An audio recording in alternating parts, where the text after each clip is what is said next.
글로벌 외신 브리핑 박지영입니다. 첫 소식입니다. 영국이 내년 말에 새 무역 협정을 체결하지 못하고 유럽연합에서 떨어져 나갈 수 있다는 우려가 계속 제기되면서 이 파운드화 가치가 이틀 연속 큰 폭으로 하락하는 등 국제사회의 우려가 계속 커지고 있는데요. 이런 상황을 두고 유럽연합이 영국에 강력히 경고에 나섰습니다. 가디언에 따르면 유럽연합의 우르줄라 폰데어라이엔 집행위원장은 현지 시간 18일 브렉시트 이후 양측이 시한 내에 만약 새로운 무역 합의에 타결하지 못한다면 유럽연합보다는 영국에 더 큰 악영향이 있을 것이라고 경고한 것으로 알려졌는데요. 이 폰데어라이엔 위원장은 이날 유럽의회에서 협상 일정이 극도로 촉박하다는 점을 거듭 강조하면서 만약에 우리가 2020년 말까지 합의를 보지 못한다면 또다시 절벽의 끝을 마주하게 될 것이라고 말했습니다. 그러면서 이는 분명히 우리의 이익을 해치겠지만 우리보다는 영국에 더 큰 악영향을 줄 것이라고도 강조했는데요. 앞서 유럽연합과 영국은 원활한 브렉시트 이행을 위해서 2020년 12월 말까지를 전환기간으로 설정하고 이 기간 동안 자유무역협정을 비롯해서 무역, 안보, 외교정책, 그리고 교통 등을 망라하는 미래관계 협상을 진행하기로 했었죠. 하지만 유럽연합은 이 시한이 너무 촉박하다면서 우려를 나타내고 있지만 영국 측은 전환기간 연장은 없다는 입장인 만큼 양측이 앞으로 합의를 이어갈 수 있을지에 대한 우려가 계속해서 커지고 있습니다. 다음 소식입니다. 스티븐 비건 미국 국무부 대북 특별대표가 한국과 일본에 이어서 중국도 방문할 예정이라고 알려졌는데요. 이에 대해서 중국은 환영의 입장을 밝혔습니다.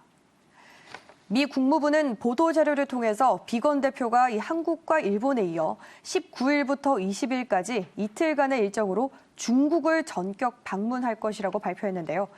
이 비건 대표의 이번 아시아 방문은 당초 공개된 바로는 한국과 일본만을 찾는 일정이었지만 북한과의 판문점 접촉이 불발되고 또 북미 간 긴장이 계속 고조되면서 관련국들과 돌파구를 모색할 일환으로 이뤄지는 것으로 관측되고 있습니다.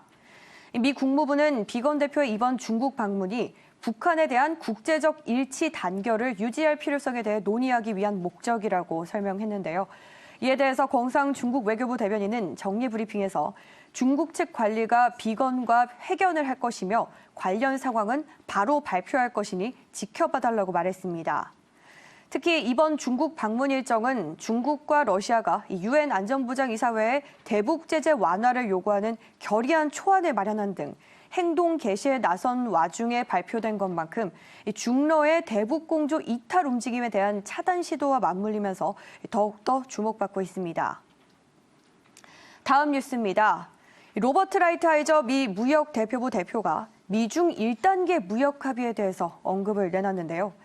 이번 합의는 체제가 서로 다른 양국이 미래 상호 이익을 위해서 협력할 수 있을지를 결정하는 첫걸음이 될 것이라고 강조했습니다.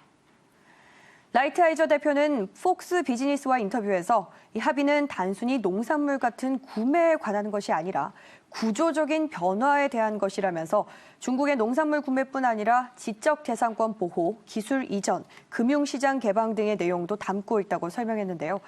이 합의로 인해서 미국이 중국에 대한 수출이 거의 갑절로 늘어날 것으로 기대한다고도 덧붙였습니다. 또 우리는 매우 좋은 1단계 합의를 했고 앞으로 그것이 작동하는지 알게 될 것이라면서 그는 양국이 모두 다 부유해질 수 있는 방안을 찾기 바란다고도 말했습니다. 마지막 뉴스입니다. 미국이 중국과 같은 적성국에 첨단 기술 수출 제한을 추진하고 있지만 그 규제 강도가 당초 우려했던 것만큼 강하지는 않을 전망이라고 로이터 통신이 보도했습니다. 도널드 트럼프 행정부는 지난해 이 관련 법을 개정하면서 중국 등의 차세대 기술에 필요한 부품 공급을 차단하기로 하고 그동안 업계 의견 수렴 절차를 계속 진행해 왔는데요. 현재 미 상무부는 양자 컴퓨팅과 3D 프린팅 기술 같은 품목에 적용되는 5가지 규칙에 대한 마무리 손질 작업을 하고 있는 것으로 알려졌습니다. 다만 로이터가 입수한 문건에 따르면 이번 방안은 오직 몇몇 기술에 한해서만 적용이 된다고 보도했는데요. 이에 대해서 중국은 미국의 첨단 기술 수출에 대한 움직임을 강하게 비판했습니다. 경상 중국 외교부 대변인은 18일 정례 브리핑에서 미국이 국가 안보 개념을 확대하고 또 수출 통제 조치를 남용해서 기업 간의 협력에 간섭하는 것에 대단히 반대한다고 말했는데요.